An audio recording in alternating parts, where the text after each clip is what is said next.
This is an anicle, huh? This is like an anicle. Yeah, beautiful. Very nice. And we have a house in I'm so close there. Oh, these are all the Makutana. That's a So when he came there, they didn't say taco. Yeah. He's got to be a Bris. Where are you?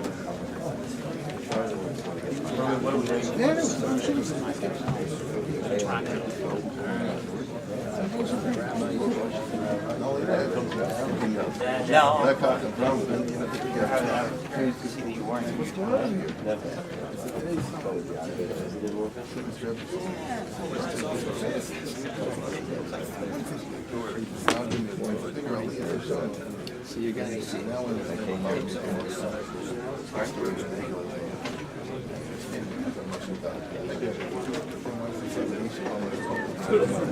Where did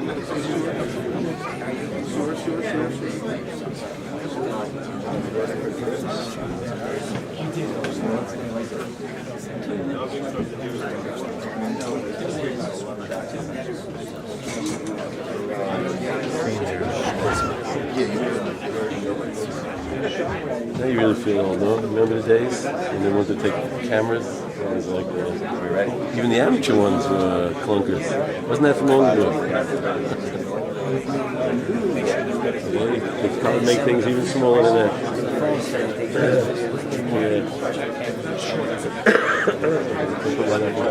I'm really trying to make it over a second. I'm thinking putting it to 100.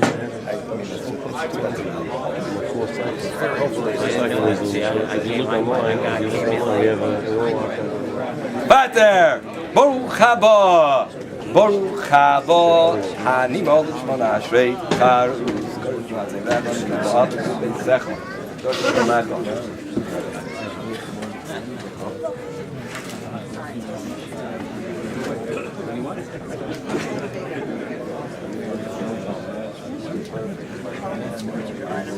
Thank you very much.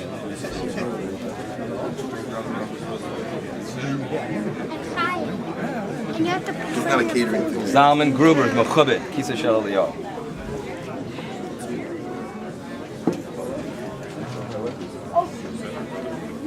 I would assume so.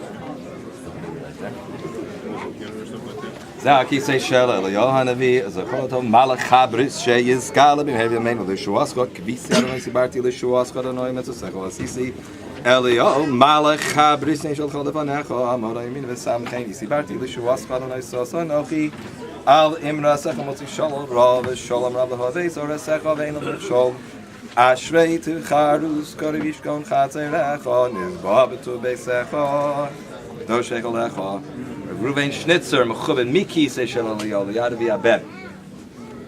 Zeta, more the Asra, Rav Katz, is Mechubin, Sandy Kos. Right.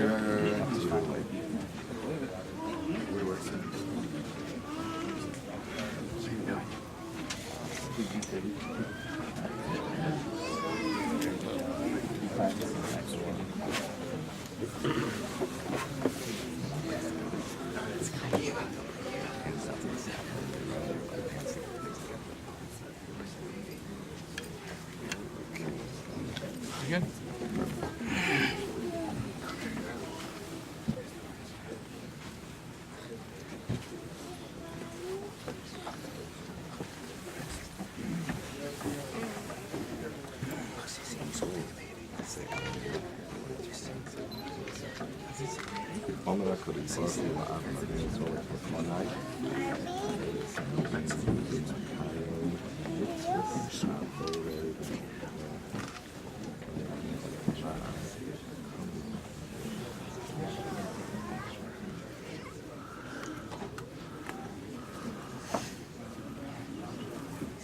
Watching the Bris?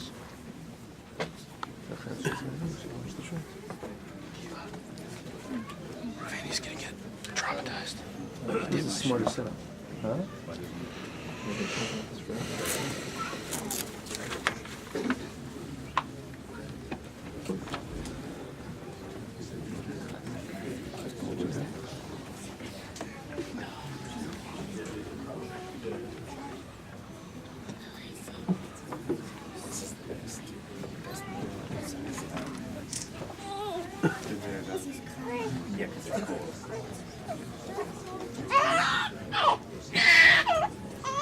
Bris Kodesh Baruch Ato Adonai Eloheinu Melech HaOlam Asher Kedushanu B'Mitzvosav V'Tivanu Al Hamila.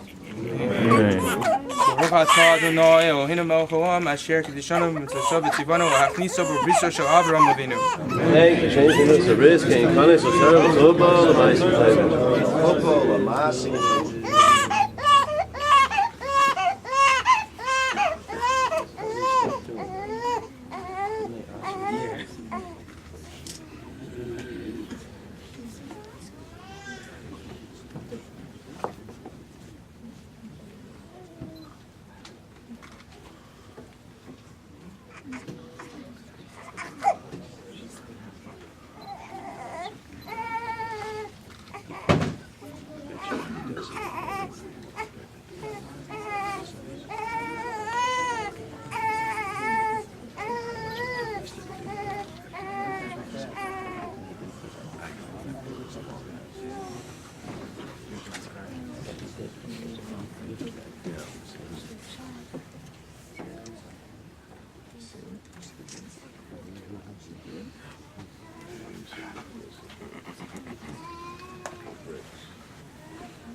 Side is Mechubed, sounding Mu'umad.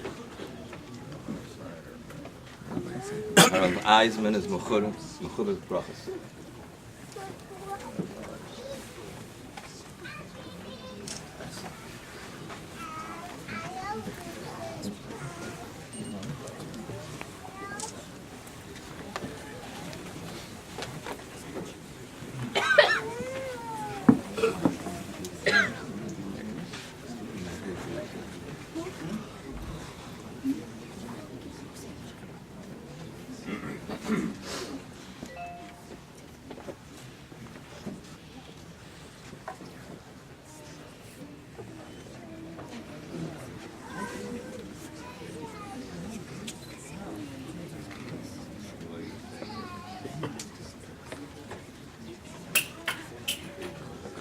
Baruch atah Adonai Eloheinu melech haolam borei pri hagofenu. Amen. Baruch atah Adonai Eloheinu melech haolam asher kiddush yedid mibeten v'chok v'she'erosam v'tze'etzav chosam b'os bris kodesh al ken b'schazos el chai chelkenu tzurenu tzavei l'hatzil yedidus she'ereinu mishachas למען בריסו אשר שם בריסורנו ברוך אתה אדוני חרס הברית. Amen. Teichmer is Mechubed, Bris Hashem.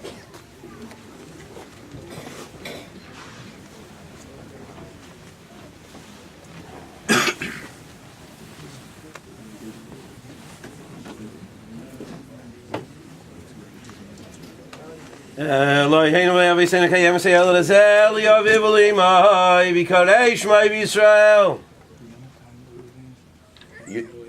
Yonasan Reuvan ben Yudalei haCohen Yismach of Yaisei Chalotzav v'sogel imai b'fri vitna kakosov Yismach avichav imecha v'sogel yaladetecha v'nemar v'evor alay v'erech mizmai says b'damayich v'yayim Allah b'damayich hayei v'yayim Allah b'damayich hayei v'nemar zochal le'olam risai Dava siva ali alef dar shekaras Avraham Ushua Saili Yitzchak V'amid Eli Yaakov Yichak Yisrael v'Yisraelam V'nehem Aviyam al Avraham Yitzchak b'nai ben Shmenes Yamim Kasher tziva Yisai Elohim Haydu l'anidai kitayim Kili Elam Chazdai Yonasan Reuvan ben Yudalei haCohen haCohen Gadol yeh Kishem shenichnas laveris Kein yikanes l'sayro l'chubal l'maisim tovim. Amen.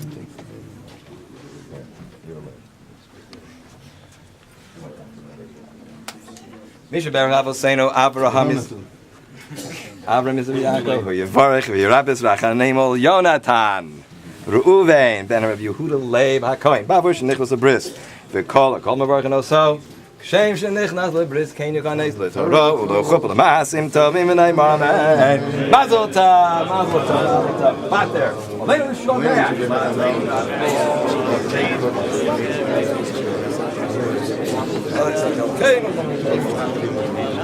Nei melech malchem lochim HaKadosh Baruch Hu noteh shalamayim yosei loretz u'moshe v'yikol b'shomai. Kol reino b'es malkeinu v'aves u'lazakakol v'yadol v'yadol hoel. V'yalkeinu k'melech choad v'yadol v'yadol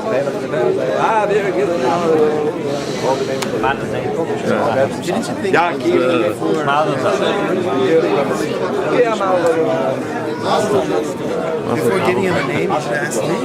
His name's going to be up on next to mine, right?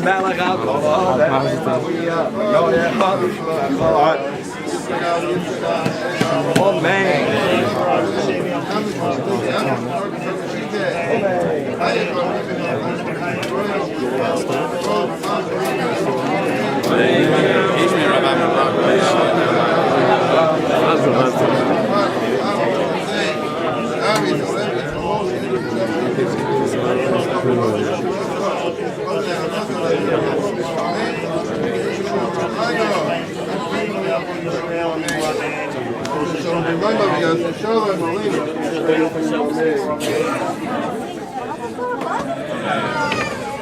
Good light. Nice name.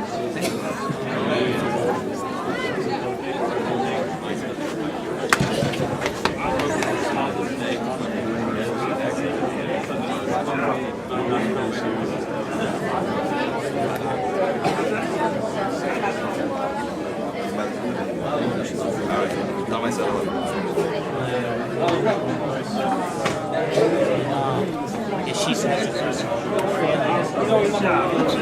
So she was 5 o'clock this morning. Did you? You're supposed to be doing it. Next time.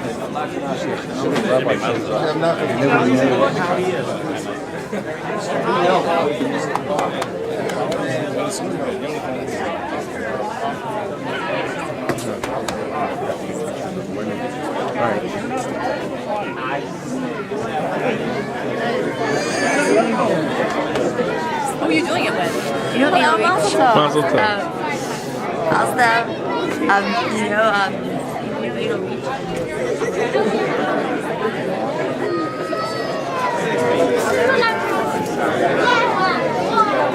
It's grandma.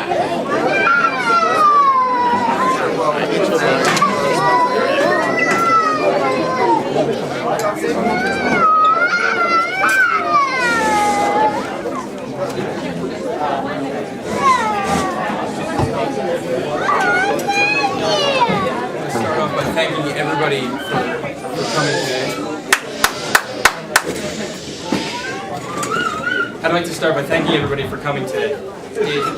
This is a huge crowd, and means so much to us. I'm a professional. It really means a lot to us to see all of our close friends here, our family, and as I look around, I just see more and more people, and it's mind-blowing for both Yehudas and myself. So thank you. I'm just going to take a minute to begin by thanking a few specific individuals who made this happen. From the technical side and not so technical side, and then I'll say a little bit of our Torah and then explain the name. So let me just first begin by thanking Mr. Edward B. Hoffman, if he's around. Ed, where are you? Stand up, take a little bit of credit. Come on. Thank you very much, Eddie. This is absolutely incredible, and it's way beyond, thank you. Oh, by the way, we're expecting the suit. Exactly. We would also like to thank all the friends who've come from far and near. Pickwick is very far, so thank you everybody who came from Pickwick, but especially people who drove in this morning from New York, and especially most especially Yehudas' brother Zalman, who drove all the way in from Canada for the weekend. And Yehudas' parents are in Moldova right now, and I'm sure they're shoving lots of nachas both from the name and from just the fact that they have a new grandson. But it means especially a lot to us for Zalman, for you to have come in. So thank you. Next is the Seidemans, who, you know, they're always there. They're always helping. You know, especially Mrs. Seideman, who lends constant, consistent, and fantastic advice for Yehudis, who really has helped her out so much the entire time she's been in America. And, you know, so thank you, Mrs. Seideman. Grandma, hi. Thank you so much for being here. We wouldn't expect anything less. We just would like to say thank you as well, as always. Your presence is always means a lot for you to be here. So I don't need to say any more. Then, of course, we have my parents, who, you know, the sheer amount that they do for us is mind-blowing. And, you know, I could go on a whole list and a litany of different things that my mother has done and my father has done, you know, from just immediately just answering all the different shilohs and you know, helping Yehudis how to, you know, bathe the baby, learn how to take care of him. It's a very big step, obviously, for us, and you know, I'm just gonna leave it with that sort of focus for this event. But my mother and my father know exactly how much they mean to us, and how incredibly appreciative we are for their help in literally everything we do. And, you know, last but not least is not last and not least is Yehudis, you know, without which we wouldn't be here, but who, of course, I owe everything to, and I'm so incredibly thankful to Hashem for providing us, you know, with the new baby, and providing me with such a wonderful wife. So thank you. And of course, lastly, I gotta say, you know, last and most definitely not least is Hashem. You know, I have to publicly thank Hashem for providing us with you know, just everything that we have here, all the simcha, all the joy that He's provided us in the last couple weeks, in the last year, in the last 25 years, and, you know, for all the people that I just mentioned, for bringing them all into our lives, for everybody who's here. So thank you, Hashem, for you know, bringing us to this day and this occasion. Now, before I actually get to the main part of the Dvar Torah, let me just start with a little more minor one. I've been, I don't want to say harassed, but I've been told by many people over the last week that, you know, it's the 9 days, and there's the opportunity for a Fleishik Bris. I can just imagine how much everybody wants hot dogs and hamburgers at 8 o'clock in the morning. But, you know, what are we going to do? So, of course, I said, you know, I'm not really paying for all of you to have steak breakfast or something, so you can all have bagels. But it turns out anyway that I was right, because if you look in the Ramah, if you have a bris that falls out on the Shvuah Shechalbo of Tisha B'Av, only 10 people are allowed to actually eat fleishiks. So there's 10 people, and then the immediate family. So we were thinking of ordering pomegranate, and my family, you know, most of you would have pomegranate, and the rest of you could have Danishes from freezers or something. But instead, we decided to be very nice and share with everybody else in exactly the same menu.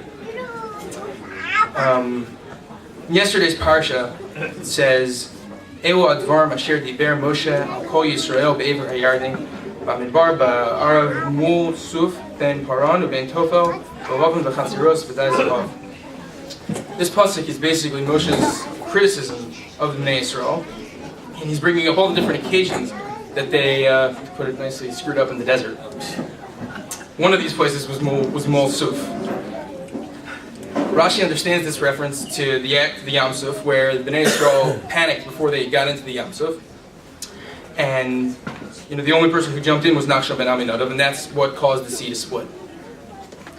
So the Olos Ephraim, or also known as the Klei Yakar, says that Mul Suf means, it has a different take on it. He says it means the end of Milah. That the Bnei Yisrael did not circumcise, they did not do bris milah in the Midbar for 40 years, and Moshe was blasting them for their failure. The Gemara explains that Bnei Yisrael didn't circumcise their children in the desert for actual sound medical reasons. They're traveling through a desert, so it's very hot. There's the physical rigors of physically traveling, and they said that they didn't want to do it. The Gemara also brings down that they were missing the Ruach Tzifonis. There's a special northern wind which has certain therapeutic properties, which would have helped the children recover better. They said they're not going to do it without that Ruach Tzifonis.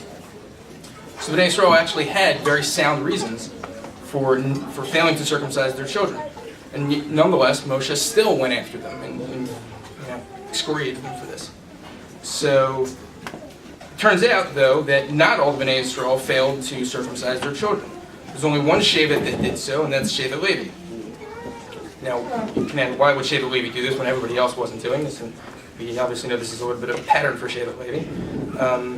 They weren't deterred by the medical risks. They weren't deterred by the strenuous journey. And the Malbim says that the reason why is because the Leviim were tough in a way. They said, and he brings down, he says, Shevet Levi, v'chein hatzadikim shebenehem, lo shamu leiv al chashos elah, u'malu es benehem. Shevet Levi didn't care about all of these risks, and they said, we're going for it anyway. We're still going to do it. Now, Moshe himself was a Levi, even though, as a complete aside, Moshe himself, if we remember, he had to be taught this very lesson by his wife, who was a Gores, when he had to maul his son. But nonetheless, Moshe still, even with that being said, Moshe still had contempt for the weak attitude of the rest of the Bnei Yisrael. Shevet Levi did this. He's saying, I'm part of Shevet Levi. My tribe did this. Why didn't the rest of you do this? Now, was Moshe just either statistically or sarcastically just rubbing it into the rest of the Bnei Yisrael? I did this and you didn't. No, Moshe. It's not who Moshe was. He wasn't somebody who took things personally like that. And especially in Parshas Devarim, which is the beginning of his dying speech. That's the perfect time to take pot shots at people. I mean, that's not Moshe. Moshe was instead trying to get a very important point across to Bnei Yisrael. He's telling them without Mesiras Nefesh, without that extra quality of risk that Bnei Yisrael have to take to survive, the Jewish people will never be able to successfully traverse the deserts that will exist for the remaining goals for the next 3,000 plus years on their journey to Eretz Yisrael, to the Promised Land, and to the ultimate Geula with Mashiach. So, this is especially acute during the 9 days when tomorrow night, on Tuesday, we commemorate the loss of the Beis HaMikdash. This brings me to a little bit of a personal aspect to this Dvar Torah, and after this I'll get to the name.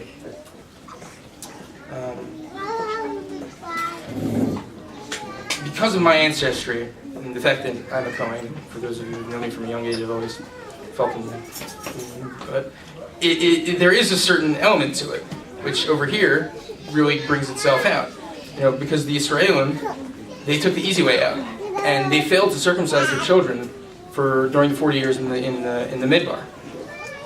So the chain of Milad, dating back to Avraham Avinu, for the rest of the Bnei Yisrael, really ceases for a 40-year period. However, for the Kohanim, who are from Shevet Levi, their chain, they have an unbroken record directly from the Bris of Sarim, which really is a huge thing. So it even gets a little bit more personal because this coming Shabbos is the birthday of my late uncle Ari Levinger. As some of you may know, Ari was my father's half brother, and he was born in the middle of the Holocaust in Slovakia in August of 1994, right as the Germans were marching into Slovakia. And my grandmother, Bubby, was advised by everyone around her that the Nazis are coming, and you shouldn't give him a bris. Everybody's going to know that he's a frum Jew, and you and your child are going to get killed. But my Bubby said no. She said, it's not what frum Jews do. And she said, in spite of all the fact that the Germans are coming, she gave him a bris. And she said to Hashem at that point, I've done my part, now it's your turn. And for everybody who knows, my cousins aren't here, but thank God they survived, and Ari has, Ari has a lot of grandchildren now. He passed away a few years ago, but he has a lot of grandchildren now, and it's it's very big. Let me move on a little bit to the name, Yonasan Reuvan. It's not Yonasan, Dad. Yes, it is. Yonatan is Yonasan in the Nach is most famous for having the embodying the true sense of friendship, of a real relationship. But who was Yonasan's friend? Who was that second person who helped him form that essential relationship? And that was David HaMelech. So I'm going to leave that thought for just a moment. Moving on to Reuven. I never met Yehudis' grandfather passed away in the last few months, and his name was Reuven.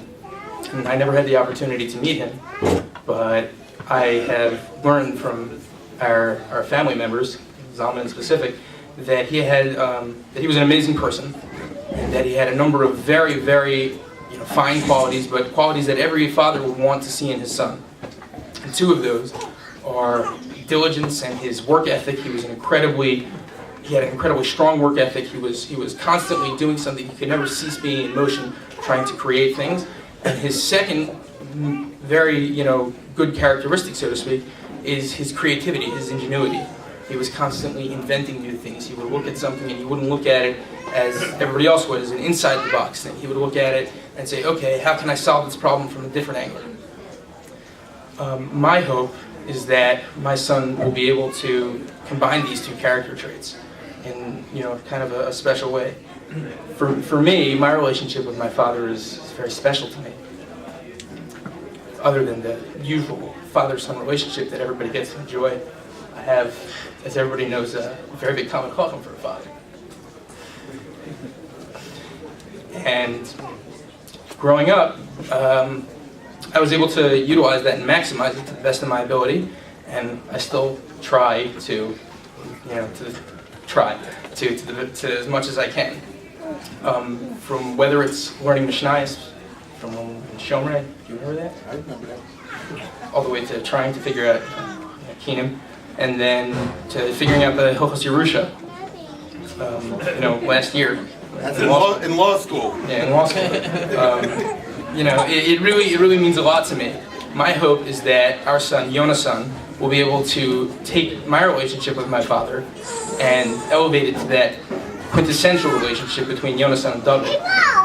But in doing so, he harnesses those characteristics of Reuven, of diligence and work ethic, of creativity, and he's able to take that relationship, take that special aspect of Talmud Torah, of Amelos B'Torah, and take what could be an amazing Amelos B'Torah and elevate it to an Amelos B'Torah that's characterized by strong work ethic and diligence, and especially by ingenuity and creativity and looking at things in that special positive light. That's where the name comes from. As we approach Tisha B'Av, I hope that our baby, that Yonasan Reuven, will be able to safely traverse all the deserts of life, and that he will have the schus to be a Kohen, and in my book, the Kohen Gadol, of course. The Beis Hamikdash that will be speedily rebuilt in Herav Yameinu. Amen.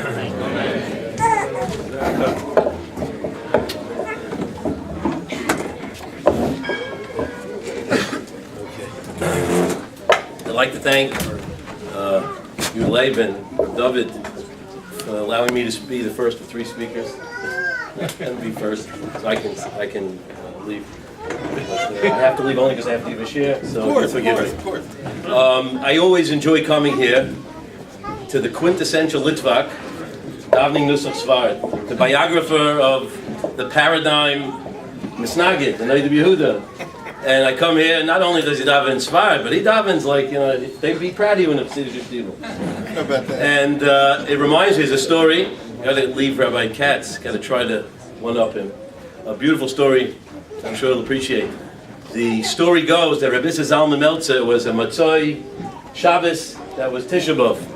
And he lived in Batei Breida. You'll tell me if I got the history right. There's Batei Ran, Batei Breida with the Litvaks, Batei Ran with the Chassidim. And after Shabbos, he took off his big day Shabbos, prepared himself to go for Kinnis, for Eicha, like Tisha B'Av at night.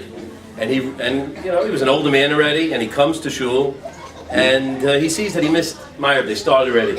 So he said, look, the Chassidim, they probably did Shal Shudas way into the night. I'll make it. So he goes. He says on his way to Batei Ran with the Chassidim daven. He says, but I'm wearing my weekday hat and my weekday clothes. Mistama, the Chassidim, they go into Tisha B'Av with a shtreimel. They probably wear a shtreimel on Tisha B'Av too. So he goes all the way up to his house, treks up, treks down, and he finally makes it to Batei Ran, and he walks in. Taka, he didn't start Ma'ariv.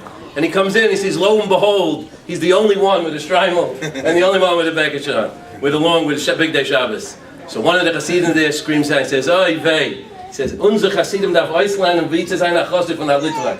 Most Hasidim have to learn how to be a Chassid from Rabbi Zalman, the quintessential Litwak. So I say the same thing. And everyone who knows Reb David, he's taka. He's really a chassid in disguise. It's all the outside, that rough exterior. Really, I know him, and I've been following him. I'm a chassid of Reb David, and it's great being here. And I want to talk about being a Yedid Ben Yedid, because I've been close to Yudalei even before he was a member of Nashville. We've been close all the years, and I've been involved through TA. It's one of those guys that TA. My nusach was created for, and I've always been closer of David. He never let me sit in his class. I always wanted to. He said he wouldn't let me. Always wanted to sit in, but I've been an admirer. So Yedid Ben Yedid. We say in the bracha of Mila, Asher Kiddush Yedid. There's a lot of names. Who's the Yedid? Is it Machlokes Rashi and Rabbeinu Tam? Is it going on Avram Avinu or is it going on Yitzchak?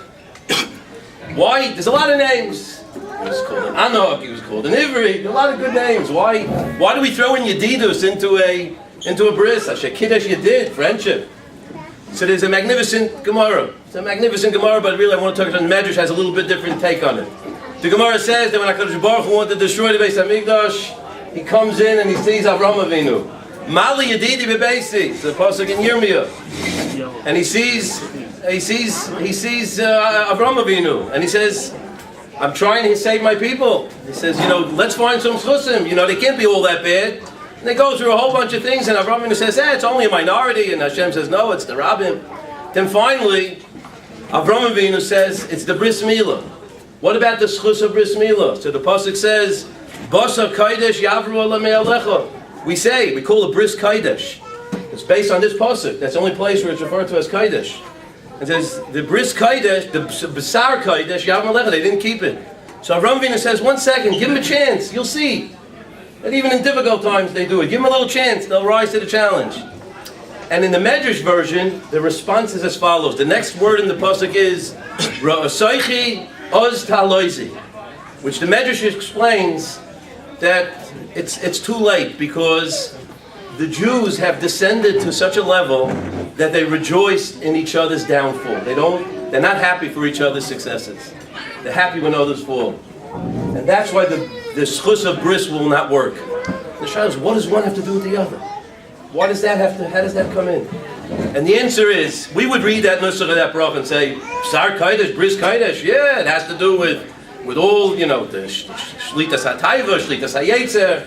But what the Medrash is telling us is much more than that. The core of a Yid is the Yedidus, is how we feel towards each other.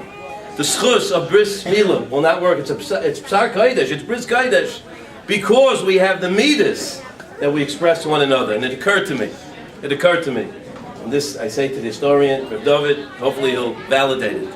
Who was the first Jewish child that was certified as a bona fide, the continuance of Jewish people?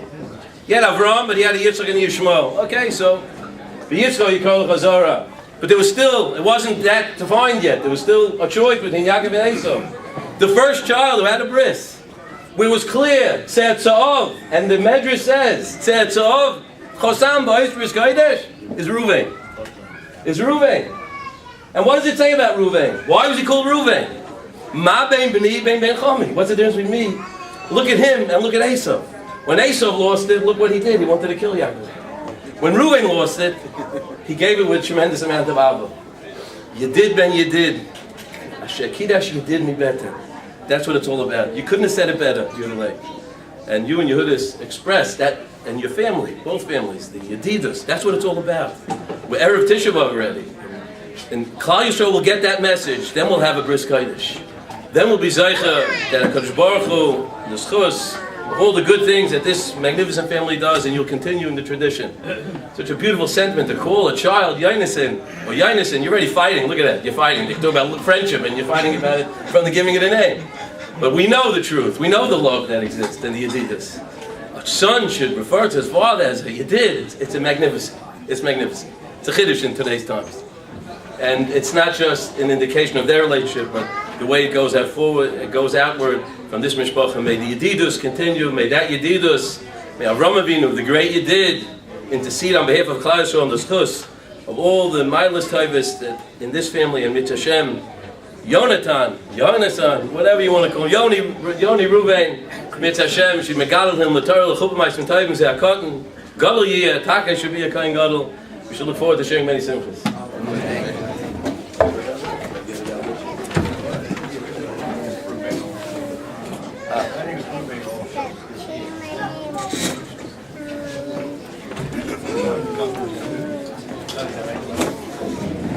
Shus Marada Asra,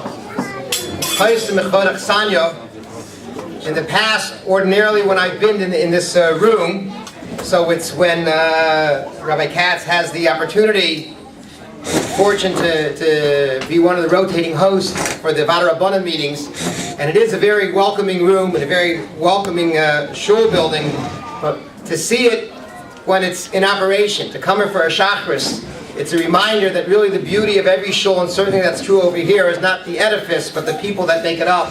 And to see the vibrancy and the friendship and the chevrashap, is really a beautiful thing to see it in operation.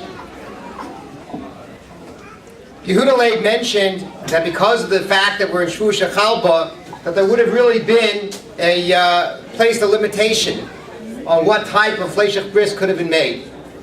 And this reminds us of the fact that in the days leading up to Tisha B'Av, we have a very interesting construct that Chazal have given us. And that is that as the days throughout the 3 weeks, beginning with the 17th of Tammuz, as the days ensue, the Avelis becomes more intense. We keep ratcheting it up more and more levels. We begin with the restrictions of the 3 weeks, not having chasnas, not listening to music. Then comes Rosh Chodesh Av, and then we increase the restrictions, not having meat and wine during the week, not swimming. And then comes Shabbos Chazon, which then ushers in the week of Tisha B'Av itself, where the restrictions become even more and more intense, as Yehuda Leib said, that it even defines and restricts how you can make a bris, how you can make a fleishik bris. And then comes, of course, Erev Tisha B'Av, and then the culmination of Tisha B'Av itself.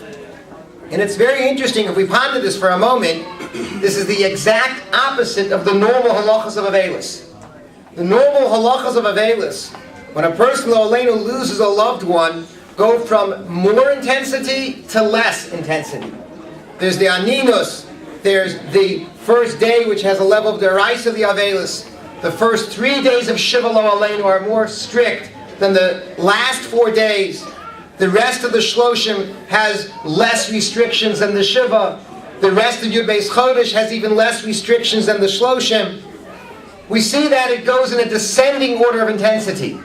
And we'd assume that makes sense because a human being feels the loss most potently and vibrantly when it first occurs, and then time has its way of helping to heal the wounds. And yet when it comes to the Avelis for the Beis Hamikdash, the Chazal engineered and orchestrated the exactly diametrically opposed opposite, that it becomes more intense as we continue and as we get closer to the day. And why is that?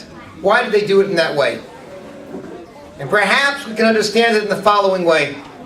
We know that Shabbos Chazon always coincides with Parshas Devarim. And if you think about it, Parshas Devarim really is the beginning of a sefer that almost you would have thought doesn't need to exist. Every word in the Torah is measured, and Sefer Devarim is by and large Chazara. Yet the fact is, there are so many things we learn out from Sefer Devarim. Yehuda is Darish Smuchim only in Sefer Devarim. There are many, many things that I learned only from Sefer Devarim. And the message that we receive is that there's no such thing as something being too familiar, an old hat. There's no such thing as you know it already, you've heard it already. When it comes to Torah and mitzvahs and avodas Hashem, there's a constant hischadshus and renewal if you want to see it. The fact that you think you've seen it already, that's irrelevant. There's a constant renewal and an invigoration if you desire, if you want to see it. Chazal wanted to teach us this idea when it comes to the 3 weeks. Because we know that the present Golus, which we hope will end soon, is because of Sinas Chinam. And Sinas Chinam, by and large, is because you think that there's no value contained in the relationship with your fellow man. You don't need him or her in your world. You dismiss the value of the other person. And oftentimes that comes because of the fact that familiarity, if it doesn't breed contempt, it at least breeds apathy. You don't see the chiddush in the other person.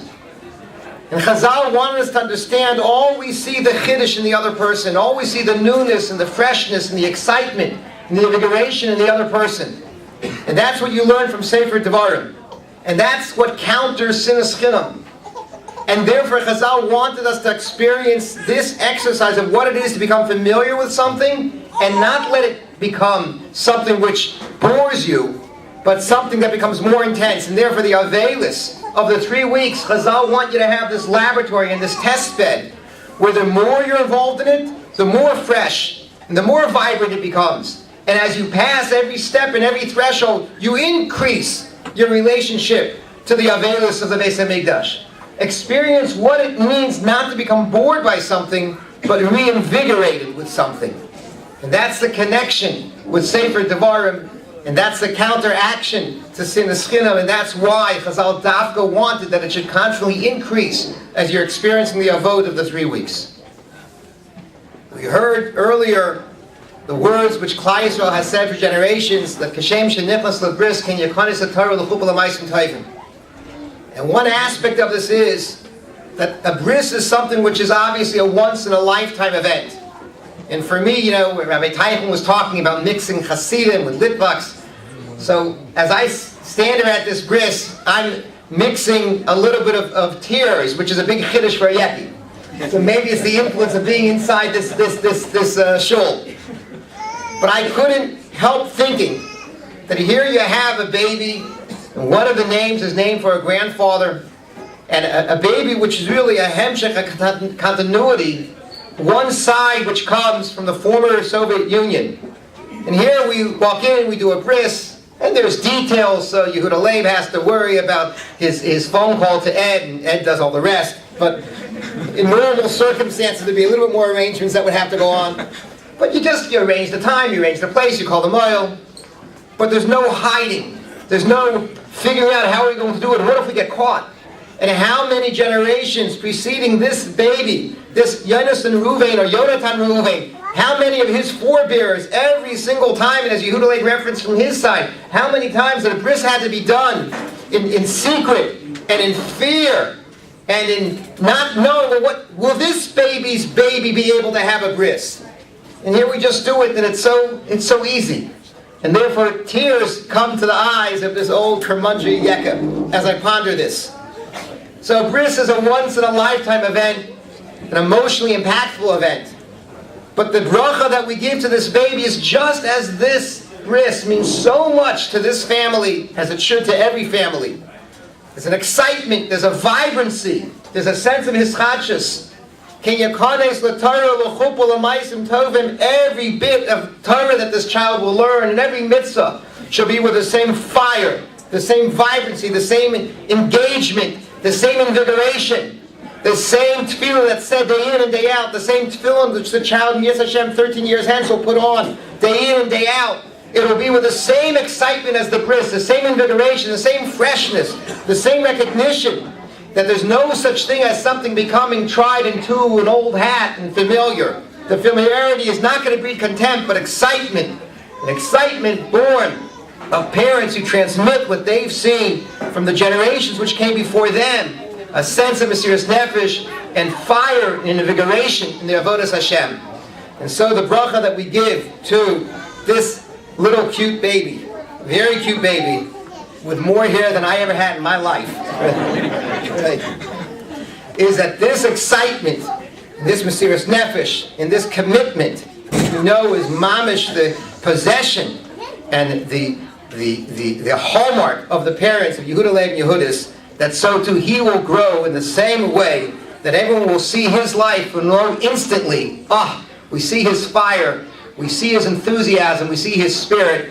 This must be the son of Yehuda Leib and Yehudis.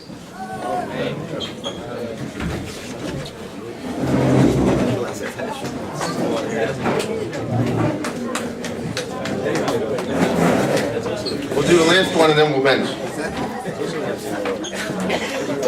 Put myself in a bad spot. Before I do anything, I do want to thank, as he said, Eddie, and also Lee Graham and Aaron Klugman and Yosef Kahn and all the people who come and help to make things happen. Without which we won't be there. Funny you mentioned about the Yekis and all the rest of it, about Sinas Chinim. My favorite story about Sinas Chinim is a guy asked the Noda Yehuda once, what's the definition of Sinas Chinim? And he said, suppose you heard the guy across the street won the lottery and he won $1,000. But in reality, it turns out at the end, he actually won $750. So $250 is Sinas Chinim. And that's the way we're built. Yehuda had mentioned the fact that when you get to what you call the Shavua Shechoba, this particular week, so the question about the inflation, Bris, and all that business. There's another famous one that I never pay attention to, because like when you're looking for a car, you notice the commercials, and once you bought the car, they pass you by. So there's a famous note of Yehuda versus Chassam Sofer on whether or not you're allowed to get a haircut today. In other words, me or Yehuda Leib or something like that, can you stop here? Can you get a haircut in honor of the Bris? And it's very ordinary, it's like a boring detail, but it brings out in valence very interesting matters. I won't take long on it, but suffice it to say that this has all been debated for many, many generations, and it boils down to the question of which is stronger, the yontif that you have of a bris milah, or the avelis that you have of the week of Tisha B'Av. Because the two clash, and they're very important. You know, if it's the week before, if it will be last week, there's no question that the avelis is not that strong, and that the fact that you have a simcha and a yontif of bris milah is more powerful. But when you get close to Tisha B'Av, then it's a fight over there. And it's very famous. The Noda Yehuda, basing himself on something called Agos HaSheri, says you can't do it because then you're doing the Gemara. The Mishnah already says that the week of Tisha B'Av, you're not supposed to, also you're not supposed to do it. But the Chassam Sofer, who was a real Yeki, and this is in honor of Rabbi Simon, as he mentioned before, says you can say what you want. The Minhag in Franconia in Bavaria, which goes back way back when, is you take a haircut even after Tisha B'Av. So that's what they did for generations, and we're not wrong. Because this goes back all the way, as real Minhag Ashkenaz, I don't know what a haircut.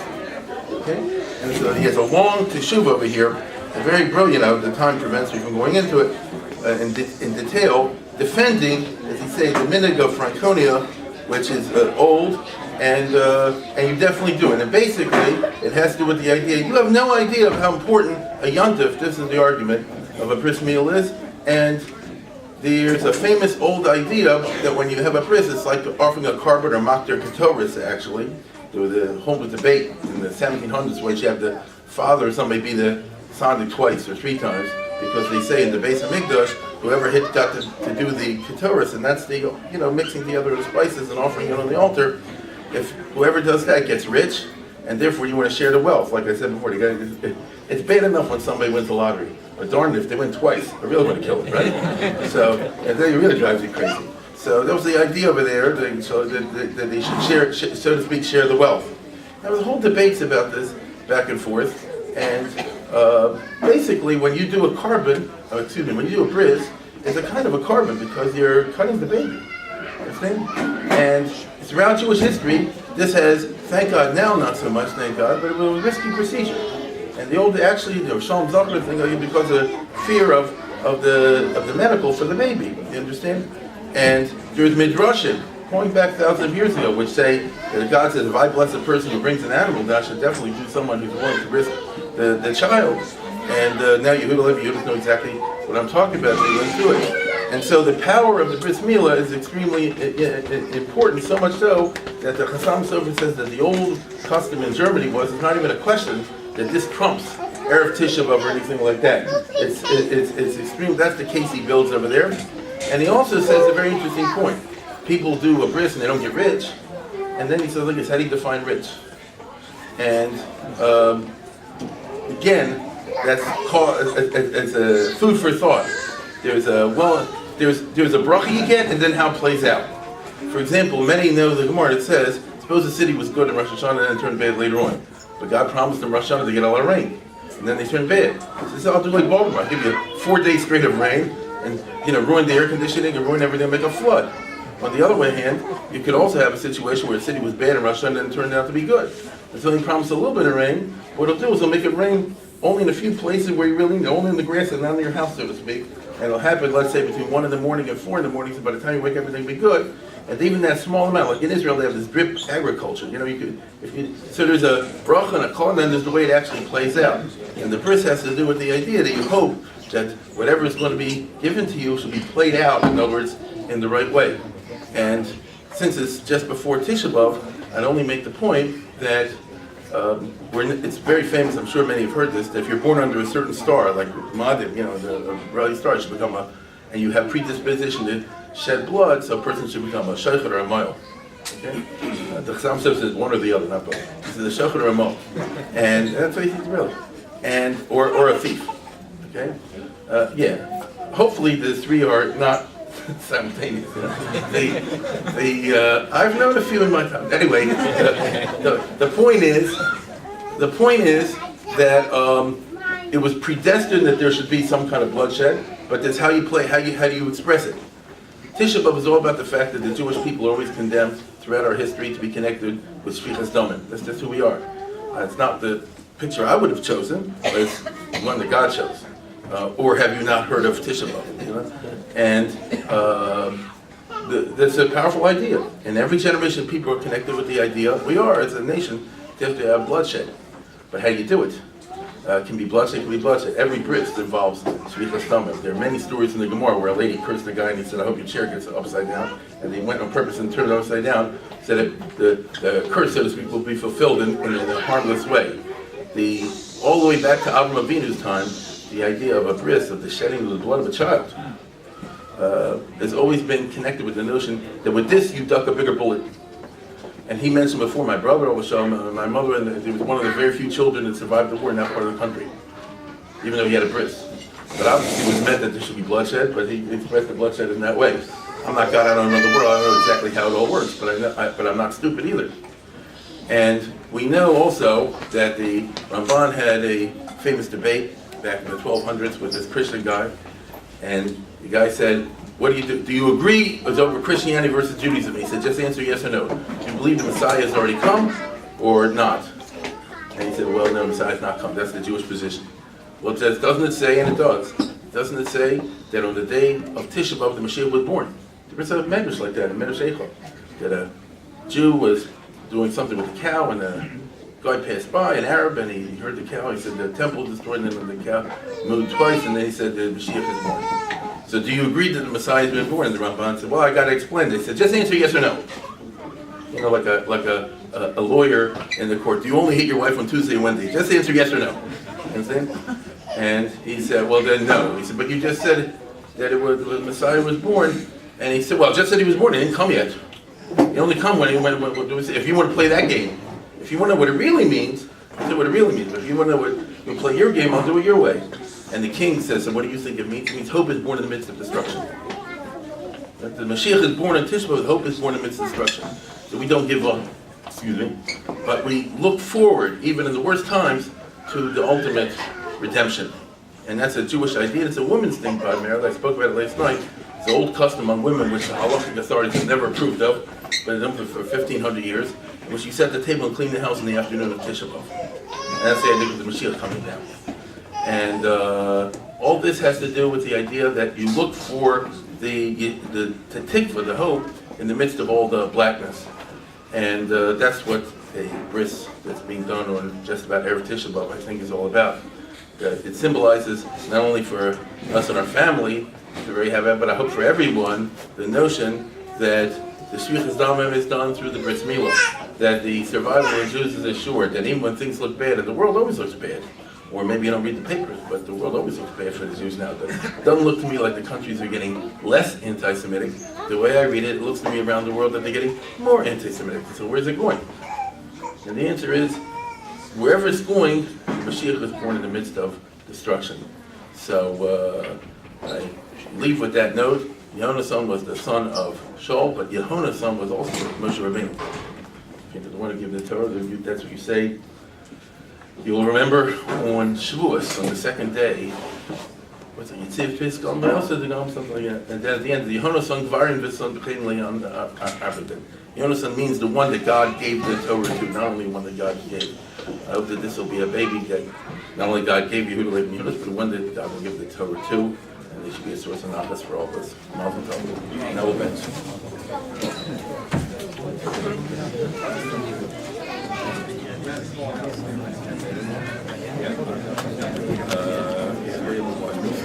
Just need a bite. Just need Bris later.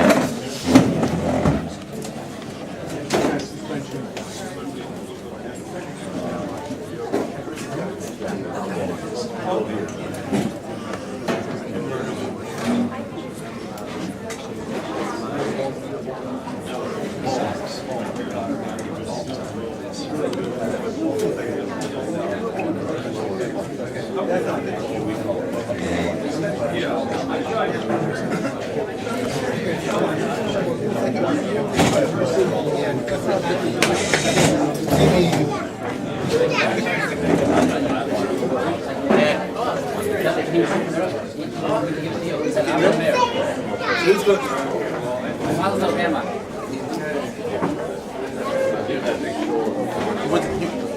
No.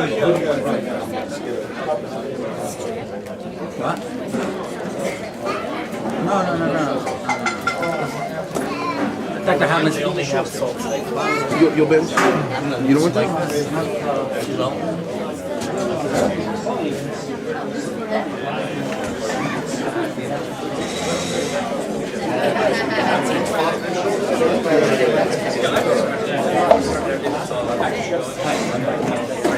Oh, hi. Okay. I hate to burden you with this, but Rav Hertzfeld asked me to give it back to you. No problem. So, I'm here. No problem. That's great. Yeah.